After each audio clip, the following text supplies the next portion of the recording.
반갑습니다. 예수는 빛교회입니다. 오늘은 세상 속의 그리스도인이란 제목으로 골로새서 3장 18절에서 4장 1절까지의 말씀으로 우리 함께 은혜 나누기 원합니다.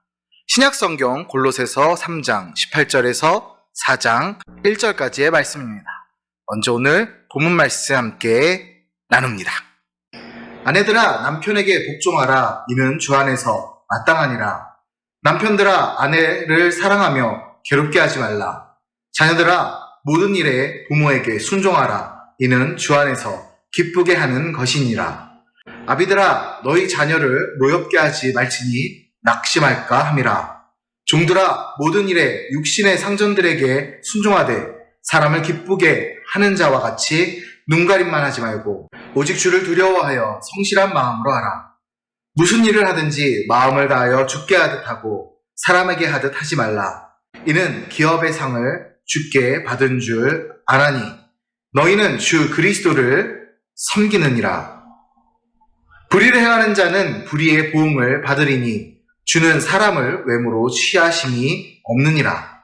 상전들아 의와 공평을 종들에게 베풀지니 너에게도 하늘에 상전이 계심을 알지어다. 아멘. 5월은 가정의 달입니다. 가정은 사회를 구성하는 가장 작은 공동체이며 이 가족은 혈연으로 묶여있기도 하고 또 우리가 조금 더 확대해서 본다면 식구라는 이름으로 직장이나 학교 등 공동체성을 이루기도 합니다. 그만큼 세상에는 부부관계, 부모와 자녀의 관계, 또 직장생활에서 상사와 부하 직원 또는 직장 동료, 또 학교에서는 같은 학급, 또 선생님과 학생 등등 많은 지침과 역할이 있습니다. 하지만 그것들은 각 나라와 문화에 따라 조금씩 다릅니다. 또한 세상의 지침은 우리 그리스도인들에게는 절대적인 기준도 아닙니다. 본문에서 바울은 우리가 어떻게 하면 바람직한 가정과 또 사회생활을 감당할 수 있는지 그 원리를 가르쳐줍니다. 오늘 가정주일 바울이 우리에게 나눈 예수님 기준의 그 삶의 지침과 지혜를 함께 나누기 원합니다. 더 깊은 본문으로 들어가 봅니다.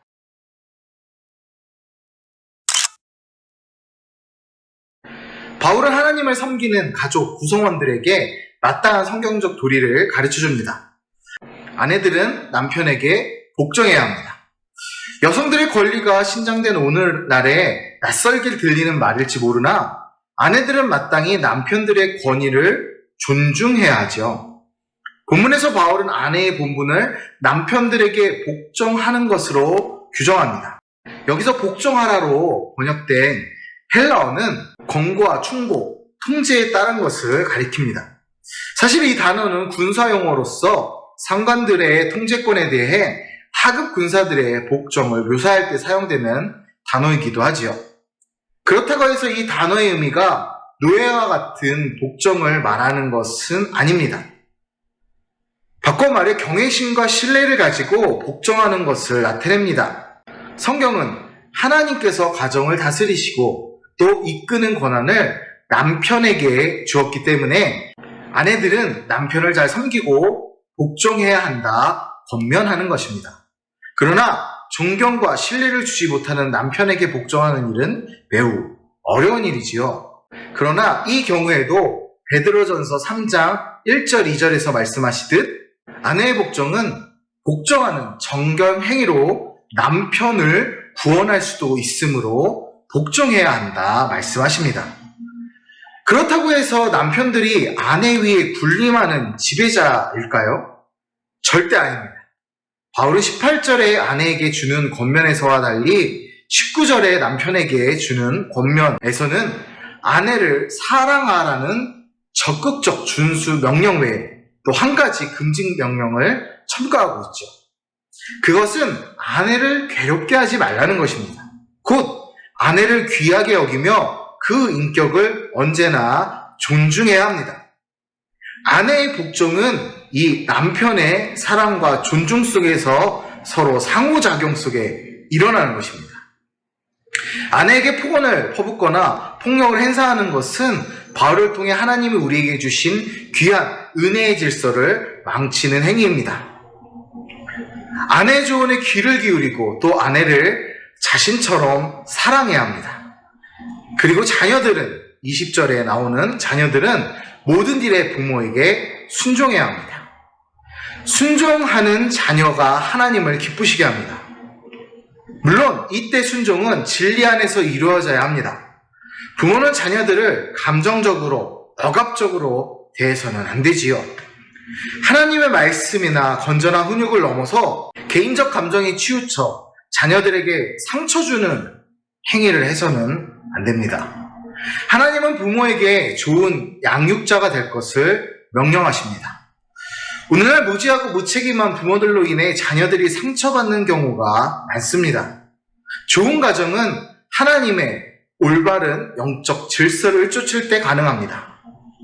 우리에게는 남편과 아내로서, 아버지와 어머니로서, 자녀로서 받은 분명한 성경적 역할이 있습니다. 우리의 구주 예수 그리스도께서 당신께 주어진 사명, 역할 그리고 그 자리를 지키셨기에 우리는 구원을 받았습니다. 예수님을 닮은 우리는 분명 하나님이 기뻐하시는 가정을 이룰 수 있습니다. 예수님처럼 각자에게 주어진 역할을 잘 감당할 때 하나님이 영광 받으시는 아름다운 가정이 됩니다. 가정에서 우리에게 주어진 역할을 잘 감당하기 원합니다.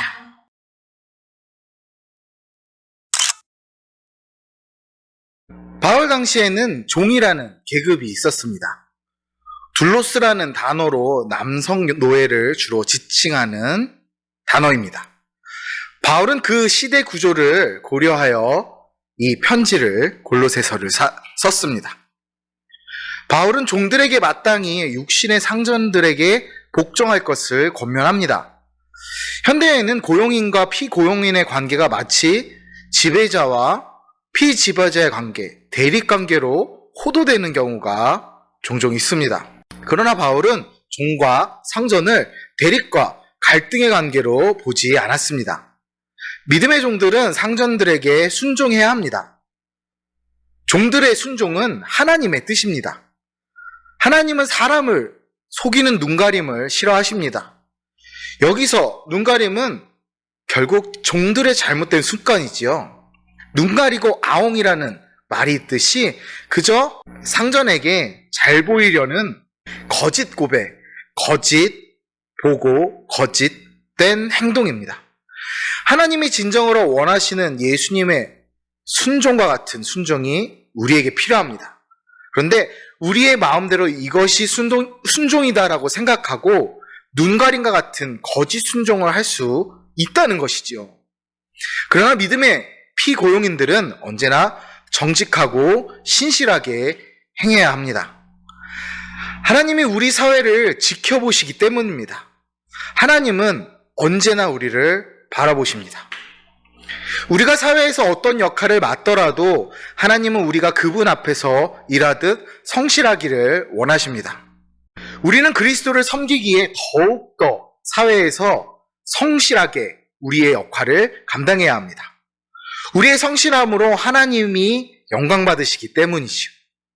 하나님은 사회에서 충성하는 자들에게 칭찬과 상급을 주십니다.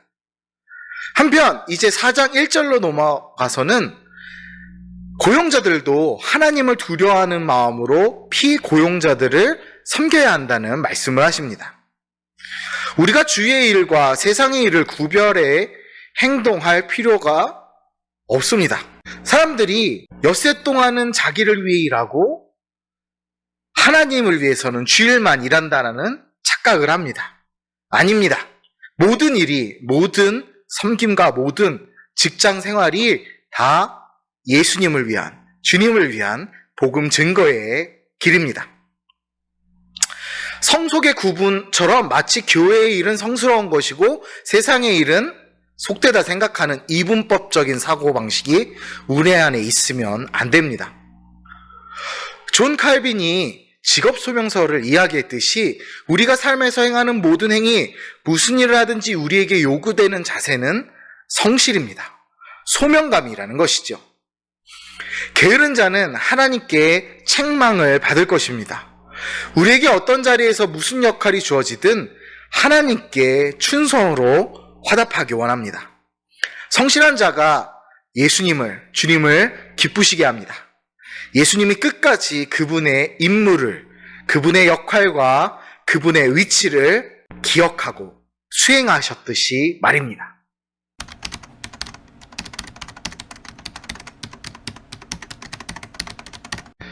우리는 가정에서의 역할, 사회에서 역할이 따로 구분되어 있습니다.